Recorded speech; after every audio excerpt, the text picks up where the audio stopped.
Nos encontramos en estos momentos con el doctor Donato Amado, quien es autor de diversos libros acerca de la historia del Perú y de Cusco, entre ellos El Estandarte Real y la Mascaipacha, el cual ha servido como inspiración al autor Larry Orellana para realizar esta obra. Entonces, a continuación, el doctor Amado nos va a explicar cuál es el trasfondo histórico detrás de cada uno de estos personajes. Bienvenido, doctor, y ¿qué nos puede contar sobre la historia detrás de esta grandiosa obra? Muchas gracias por la pregunta, Rafael. La verdad, el interrogante que has planteado es sumamente importante, ¿no? Y creo que la obra que estamos presenciando aquí, la obra de Larry, que evidentemente es una expresión máxima desde la perspectiva artística cusqueña, ¿no? Creo que el trasfondo histórico, el contexto histórico que estamos viendo ahora aquí representado en la expresión, en la representación cerámica, como consecuencia de el Santoranticoy que se desarrolla anualmente en la ciudad del Cusco. Lo que estamos viendo aquí son tres imágenes que representan en la historia del Cusco como la esencia de la manifestación de la religiosidad andina ya para el siglo XVIII, ¿no? Esta es una esencia, es decir, una manifestación profunda, importante, que evidentemente viene desde el siglo XVI, XVII y XVIII, ¿no? Por ejemplo, vamos a ver, en el siglo XVI la figura principal, aquí es importante destacar la presencia del apóstol Santiago, ¿no? El milagro del apóstol Santiago en los años 1536-37 en el Cusco, ¿no? Entonces, ¿cómo este personaje, este santo, pues acude en ayuda de los españoles, ¿no? Y en contra del ejército de Manco Inca, ¿no? Entonces lo que vemos ahí, la presencia del apóstol Santiago es que normalmente se representa como apóstol Santiago pisando a un matamoros, pero en este caso vemos pues a uno de los integrantes del ejército inca, ¿no? Y es que este cuadro, este lienzo, se manifiesta en uno de los cuadros importantes de la iglesia de San Salvador de Pujiura, que es único, importante, ¿no?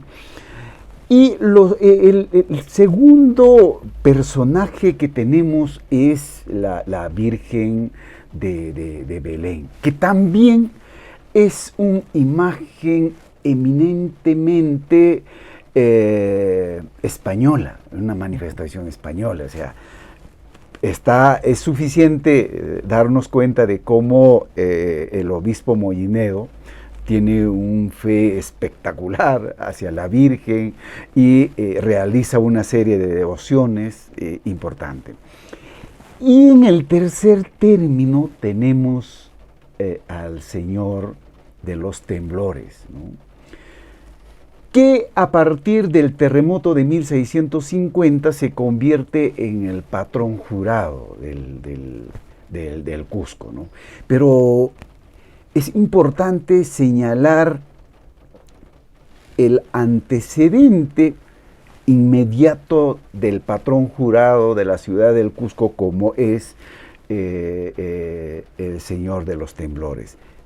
Antes, es decir, desde los años 1536-37 hasta los años 1610, el patrón jurado del Cusco, conjuntamente que la Virgen de Asunción, es el apóstol Santiago, es el patrón jurado del Cusco, un santo eminentemente española, ¿no?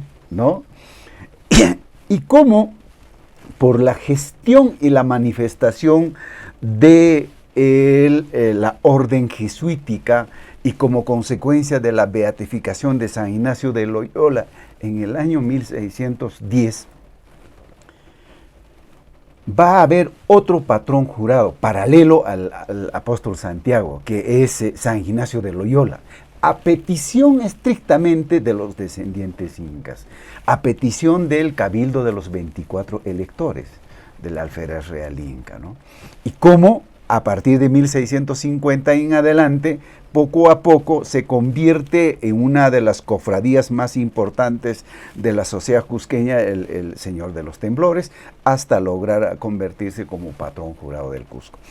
Entonces, ¿qué quiere decir en el siglo XVIII la presencia de estos tres personajes santos en la historia cusqueña? El proyecto político de la revolución de José Gabriel Tupac Amaru, que es el hecho histórico más importante de la década del 70-80 del siglo XVIII, los españoles, al ver insostenible la presencia de la revolución de José Gabriel Tupac Amaru, es decir, no tienen otra alternativa que sacar en procesión a estos tres representantes santos para expulsar al ejército de Tupac Amaru. O sea, en primer lugar, ¿no es cierto?, el Señor de los Temblores, ¿no? Uh-huh. En segundo lugar, la Virgen de Belén, ¿no? Uh-huh. Y en tercer lugar, el apóstol Santiago. Entonces, veamos cómo en el año 1780 el Señor de los Temblores se pone de manifiesto, encabeza la procesión para que el ejército de Tupac Amaru, de José Gabriel Tupac Amaru Inga, había rodeado para la expulsión. Era necesario sacarla. El obispo Moscoso y Peralta organiza una procesión y encabeza el Señor de los Temblores. En segundo lugar, la Virgen Belén. Y en tercer lugar, como vuelvo a repetir, el apóstol Santiago. Según la manifestación de los propios del ejército de Tupac Amaru, dicen que vieron al apóstol Santiago encima de los cielos cusqueños, precisamente en la parte de Piccho Alto, ¿no? Peleando con el ejército de Tupac Amaru y expulsando al ejército de Tupac Amarista, ¿no? Y como en agradecimiento de la aparición del apóstol Santiago, o sea, las autoridades más representantes de la ciudad del Cusco, como el obispo, el rector, el notario mayor, todos ellos fundan una cofradía que se llama la Cofradía del Señor de Apóstol Santiago, en agradecimiento, documentado. Y del lado del ejército de Tupac Amaru, en los sitios donde estaba colocado en el altar mayor o en alguna capilla de las iglesias de doctrinas, resulta que el apóstol Santiago, conjuntamente con su caballo, apareció atados de pies y manos, para que de noche no salga en ayuda de los españoles. Interesante el comportamiento del ejército de José Gabriel, ¿no? Uh-huh. Y en rechazo del lado del ejército de José Gabriel Tupac Amaru, el Señor de los Temblores va a ser tildado como el Cristo Chapetón. Y la Virgen de Belén, la Virgen Chapetona. Uh-huh. Entonces, a partir del siglo XVIII, ¿qué pasa? Los descendientes incas y la población indígena de las 8 parroquias de la ciudad del Cusco se apropian, íntegramente se apropian de aquel santo Cristo protector de los españoles, ahora es protector de la ciudad del Cusco. ¿No? Entonces, durante el siglo XVI, XVII es una lucha de cómo la sociedad cusqueña, ¿no es cierto?, la convierte a estos 3 santos fundamentalmente en un santo protector suya. O sea, al interior, en la figura, en la trascendencia de estos personajes, lo que podemos ver es cómo la esencia del cusqueñismo se pone de manifiesto en el sincretismo cultural que podríamos ver, ¿no? Pero podríamos finalmente, para terminar esta primera reflexión, podemos decir, por ejemplo, aquí adelante vemos a los descendientes incas puestos cada uno con su mascapaicha, ¿no es cierto? En primer lugar, podemos ver aquí el alcalde mayor de las 8 parroquias, que efectivamente es un descendiente inca de Huayna Cápac, ¿no? Y en segundo lugar tenemos al alguacil mayor de las 8 parroquias, que también es descendiente de Huayna Cápac, que forman parte de Hanan Cosco, ¿no?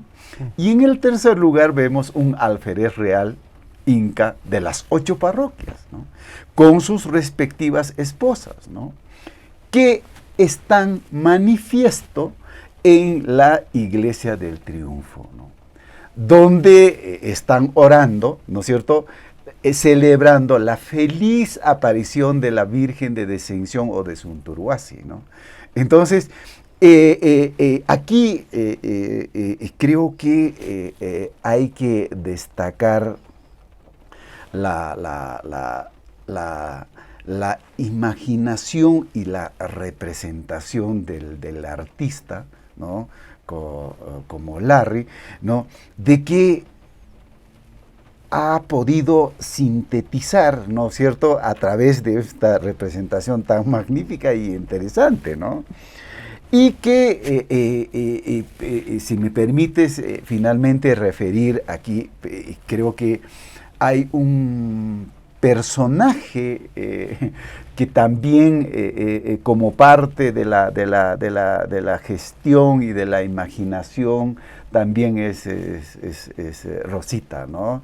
Rosita como Millana y ¿cómo puede ser?, ¿no? Entonces, es una lectura, es una aprehensión de un trabajo histórico escrito que se manifiesta en una obra de arte para el Santuario, y me parece que es extraordinario, ¿no? Y claro, pues alguien como con mucha razón puede decir que sí, pues son personajes que representan el Corpus Christi. Pero no necesariamente, ¿no? O sea, en Corpus Christi no sale el Señor de los Temblores, pero está al interior de la catedral cumpliendo una función importante de encabezar de la organización de los santos que salen en la procesión, ¿no? Pero el resto de los santos sí, pues, ¿no? Entonces, pero también es una lectura muy interesante del lienzo de Corpus Christi que estaba manifiesto que en la iglesia de Santa Ana de Carmenca, y que ahora tenemos en el Museo Arzobispado del Cusco los cuadros tan maravillosamente expuestos. Pero finalmente el trasfondo del lienzo del Corpus Christi, que los cusqueños tenemos con mucho orgullo de demostrar al mundo, este cuadro creo que ya se está empezando a a una explicación crítica, una explicación sostenida de cómo y por qué los cuadros de Corpus Christi, donde aparece predominantemente el alférez real, estaba en la iglesia de Santa Ana. Un espacio donde la feligresía no era partidario de los descendientes incas, más bien eran como una especie de enemigos, ¿no? Entonces, y esto es evidente, ¿no? O sea, por ejemplo, hace 10 años, cuando fui a tomar unos cuantas chichas a Chucchas, ¿no es cierto?, la señora, un son de desafío, en un conversatorio, llegamos, me atreví a preguntar, ¿no? Pero señora, no, pero los de San Jerónimo son puspos, y los de San Sebastián son chambas, y los de Santa Ana, a ver, dime, me miró fijamente a mi cara, pero no estaba tan borracho que digamos, había tomado creo que un caporal de chicha, ¿no? Y me dijo, son con catacas, son ejecutadores de pena de muerte. ¿Ah? Entonces, eso es una clave que la tradición oral, la información etnográfica se está complementándose con el discurso histórico, ¿no? Que perfectamente, ¿no? Entonces, pues sí, ¿no? Es una obra extraordinaria que aquí estamos viendo y que he tenido la feliz y un momento muy orgulloso para mí de que mi Yanay me ha hecho un presente tan extraordinario, un regalo muy importante en el año 2021 que ya se fue, ¿no? Entonces, la verdad estoy muy emocionado y muy orgulloso de este trabajo que no pensaba que un pequeño trabajo como el libro que referiste se haya puesto de manifiesto, ¿no? Pero qué bien, ¿no? La verdad, me siento muy emocionado y orgulloso, ¿no? Excelente, sí, definitivamente es perceptible y también ayuda, ¿no? Todo lo que representa esta obra en todos sus detalles. También podemos encontrar justamente, además de presentar a los tres personajes arrodillados con sus esposas, que vemos en el lienzo del triunfo, en los arcos del triunfo, encontramos de pie al alférez real, sí, portando la mascapacha, el estandarte real, presidiendo la procesión de Santiago, y también al otro extremo al alférez real de los españoles, ¿no? Sí. ¿Podría comentarnos cuál fue el papel de este personaje que la mayoría de los peruanos no lo conocen y que más bien ha sido tan importante durante todo el tiempo del virreinato para establecer esta organización del alferajo real en el Cusco y como una institución que mantenía a los descendientes de los incas dentro de los 24 electores, ¿no? Sí. Otra vez, me parece que es una pregunta muy inteligente. Sí. Y quisiera partir explicando de un problema, ¿no? Resulta que en los cuadros de Corpus Christi que vemos en el Museo Arzobispado, donde se puede apreciar la presencia de alférez real inca, ¿no? En cada una de los santos de las parroquias, ¿de acuerdo? Pero no hay ningún documento histórico que haga la referencia explícita que el alférez real, la participación del alférez real en la procesión de Corpus Christi. Ojo, no hay, ¿no? Pero quien haya mandado a pintar tenía un propósito, el porqué. Eso es un problema. como punto de partida. Sin embargo, la institucionalización, el establecimiento de la fiesta del apóstol Santiago, el 24, que es día de víspera, el 25 día central de julio, ¿no?, de cada año, es cuando se instituye la fiesta del apóstol Santiago. Allí sí, la documentación histórica es explícita. La presencia del alférez real inca de las 8 parroquias, electo por el cabildo de los 24 electores, es tan evidente. Pero para entender un poquito, es importante referir de la siguiente forma. El primer personaje que aparece en las fiestas tempranas del apóstol Santiago es el alférez real de los españoles, como Gonfalón, ¿no? Y llevando el estandarte real de Carlos III, ¿sí? No, Carlos V, Carlos V, ¿no? Y en la otra parte del estandarte real estaba el apóstol Santiago, ¿no? Ya en su caballo.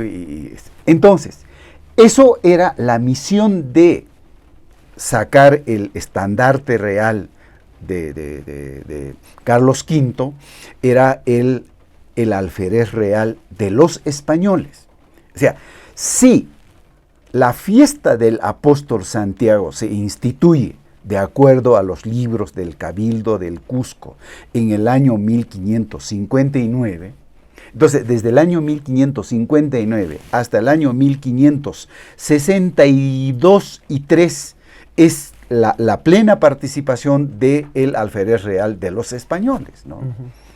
En el año 1562-63 aparece en el libro de Cabildo que los descendientes incas solicitan que participe un alférez real de los indígenas, de los naturales, ¿ya? Entonces, se acepta.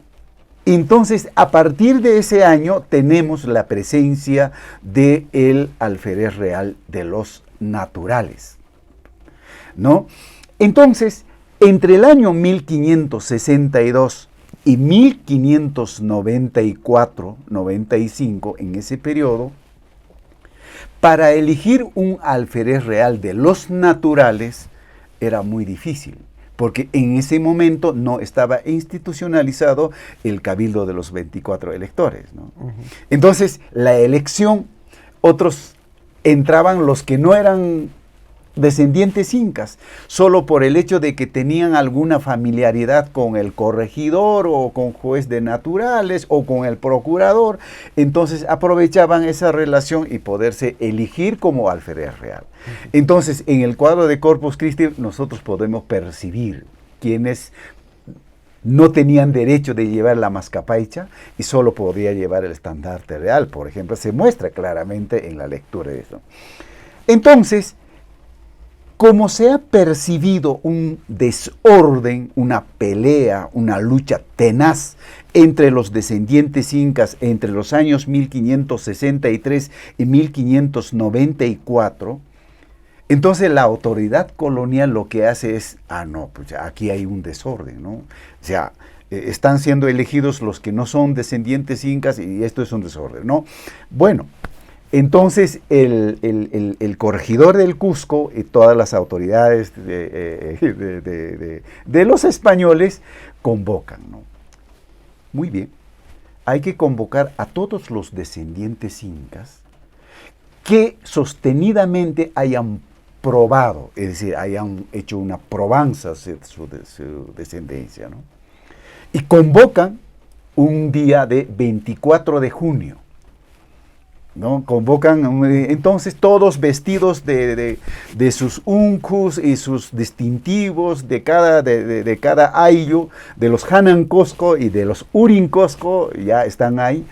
Entonces se determina, muy bien, entonces elijan entre ustedes que debió pasar más de 500 representantes de personajes para elegir. Entre ustedes, elijan 12 representantes de Hanan y 12 representantes de Uri, ¿no?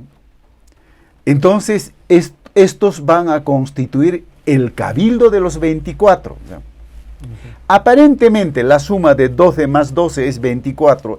Eso podría constituir la categoría del 24, ¿no? Pero el trasfondo no es tanto así, sino que el 24 es una categoría de autoridad de cabildo, de europea, ¿no? Entonces está trasuntado en la Biblia, en el Testamento Antiguo, donde se refiere a los 24 ancianos que ayudan a gobernar a Jesús, ¿no? Entonces esta categoría ya evidentemente se manifiesta en Europa, en los cabildos, ¿no? Pero lo cierto es que hay una coincidencia de sacar los 12 representantes de Hanan y 12 representantes de Uri y mostrarse como 24 electores del alférez real inca, ¿no? Y precisamente en los años 1592, la corona, a través de una real cédula muy simple, dispone para que los cabildantes del Cusco tengan el honor y la categoría de llamarse uno de los 24. Entonces debió ser para los regidores del Cabildo del Cusco.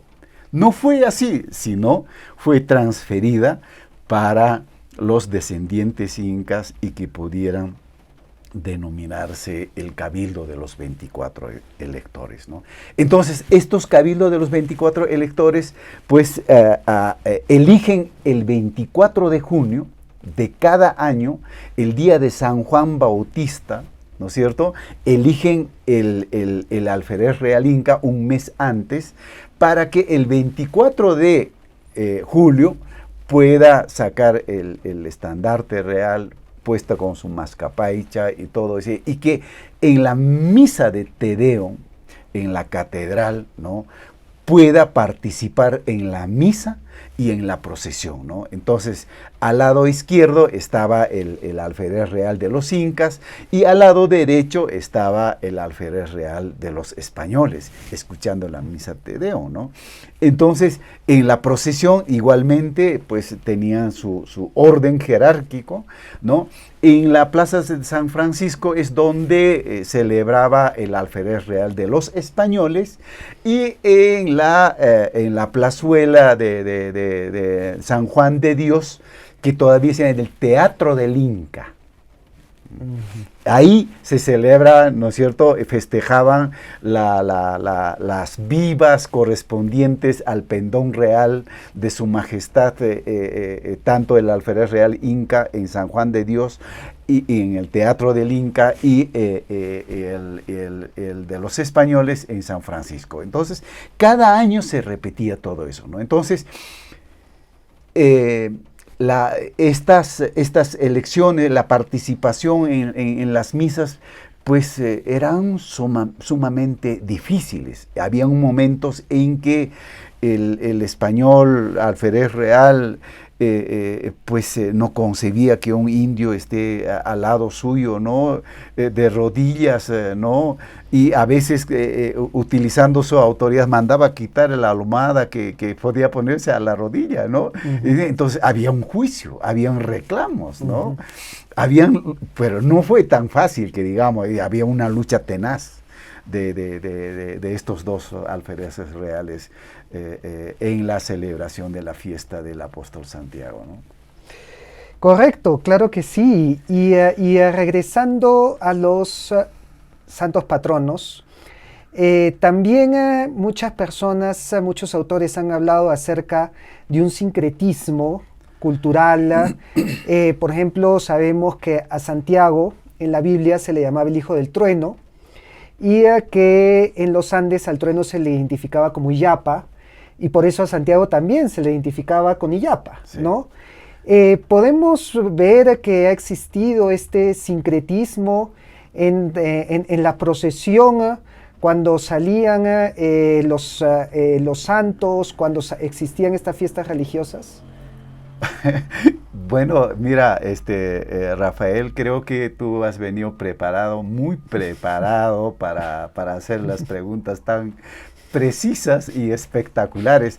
Por supuesto que sí, ¿no? O sea, yo tengo un caso espectacular para explicar esta pregunta que acabas de hacerlo, ¿no? Una primera referencia, decía, está demostrado de que el apóstol Santiago hizo su aparición en Sacsayhuamán, en la Casa del Sol. Es muy claro, de noche habría hecho su aparición entre rayos y truenos, ¿no? Entonces, durante mucho tiempo, la característica arquitectónica sexagiante de la construcción arquitectónica de Sacsayhuamán se dijo de que, bueno, podría ser, estaba dedicado al dios Illapa, ¿no? Pero eso ya creo que ya ha quedado desvirtuado y que ya es Casa del Sol, definitivamente, ¿no? Pero, y ahí es donde se hizo su aparición el apóstol Santiago entre rayos y truenos. Pero eso es una imaginación, un hecho milagroso, correcto, pero la tradición cusqueña, pues, por lo menos recuerda de esa forma, ¿no? Pero hay otro hecho que es, para mí, una cosa muy espectacular, ¿no? Había un curandero, Tizoc Sayri-Topa, que era vecino de la parroquia del Hospital de Naturales, ahora llamado San Pedro, ¿no? Este señor era un curandero que cumplió la función de Alto Misayo. Claro. Interesante, ¿eh? Interesante, ¿eh? Este señor. Entonces, cada año, Tizoc Sayri-Topa viajaba a Andahuaylas la Grande, a la fiesta y a la feria más importante de la zona es Cocharcas, ¿verdad? Donde está la Virgen de Cocharcas, ahí, ¿no? Entonces, relata un documento interesante que este señor viajaba todos los años a curar los enfermos en Andahuaylas, en Cocharcas, en la feria, ¿no? Entonces, para los años 1735 aproximadamente, hay esta tradición, ¿no? Está documentado, ¿no? De que Tizoc viaja, ¿no? ¿no? Entonces, resulta que hay una persona que está muy enfermo en cama, ¿no? Entonces, por favor, cura pues a este enfermo, ¿no? O sea, ¿no? Entonces, y le piden que llame al Yaya Santiago. Llama ¿no? Para curar al enfermo, ¿no? O sea, entonces Tizoc, obviamente, y los personajes que están ahí están escuchando, ¿no? Hace un llamado. Evidentemente, el apóstol Santiago está representado como un apo, ¿no? Entonces, en el momento de la descripción de los hechos, dice que el apóstol Santiago llega con truenos y con mucho dinero, arriba, ¿no? Y recrimina al enfermo, ¿no? Diciendo de que él no creía en los apos, pero también estaba alejado de las misas cotidianas, que sea, ¿no? Y que era un castigo irreversible. ¿no? Entonces ya estaba sentenciado a muerte probablemente, ¿no? Entonces el apóstol Santiago, que llega haciendo el sonido de la plata, y tal igual como describe Guamán Poma de Ayala para los años 1615-16, para el año 1716, este documento que describe, pues haciendo los truenos, y dice, hay una referencia explícita al apóstol Santiago, ¿no? Entonces, un segundo episodio donde dice que ha podido hacer botar un sapo de la boca al enfermo, ¿no? Entonces, este hecho se trata de reconstruir. Decía, a cada uno de los testigos se les llama, decía, ¿tú has visto botar el sapo, o sea, ha botado por la boca un sapo? Decía, no, yo no he visto. Ninguno había visto, pero uno ha visto de que el sapo debajo de la concha, es decir, del fogón, saltoneando. Pensó, ha creído que eso ha podido botar por la boca. Claro. ¿No? Interesante, ¿no? Entonces,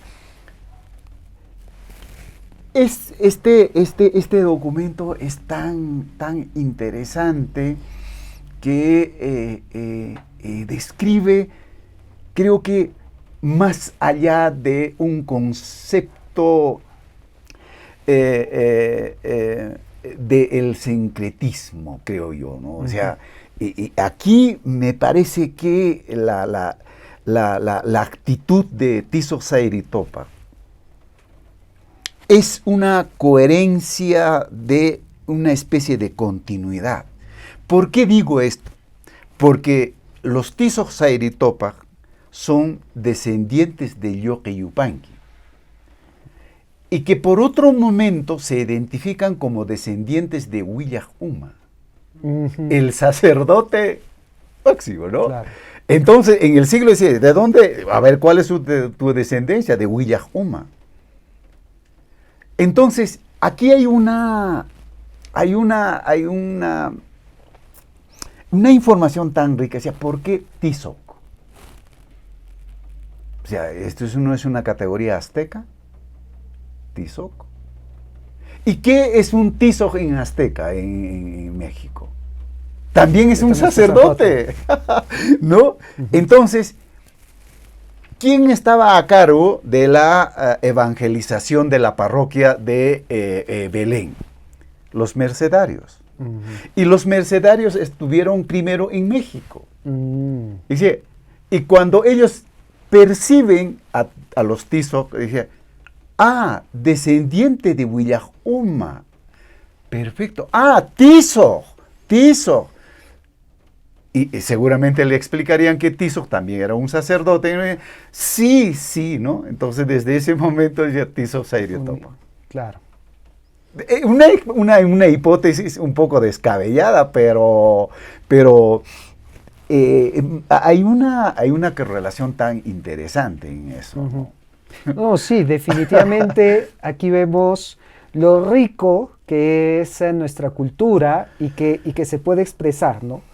Toda esta riqueza en el arte que de repente nos ayuda a ver mejor de manera ilustrativa algo que se encuentra en los textos que de repente no todos tienen acceso, ¿no? Efectivamente. Así que, pues, muchas gracias. Gracias. Las gracias. Por esta explicación y espero que sirva también a todas las personas que nos están viendo para que el arte sea una puerta de entrada que los lleve a investigar más, ¿no? A conocer más esta tan rica historia peruana que tenemos. Exactamente. El interés me parece que es eso, ¿no?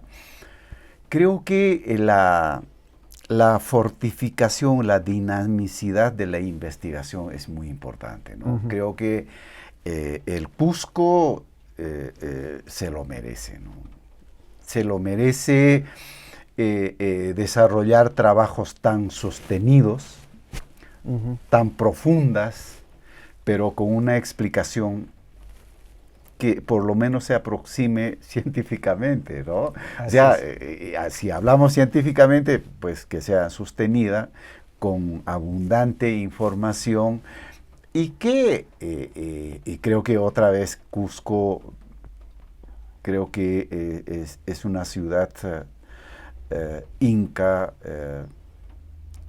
que lamentablemente la historia del Perú creo que lo ha rezagado, ¿no? Y creo que sería importante reivindicarla, se lo merece, ¿no?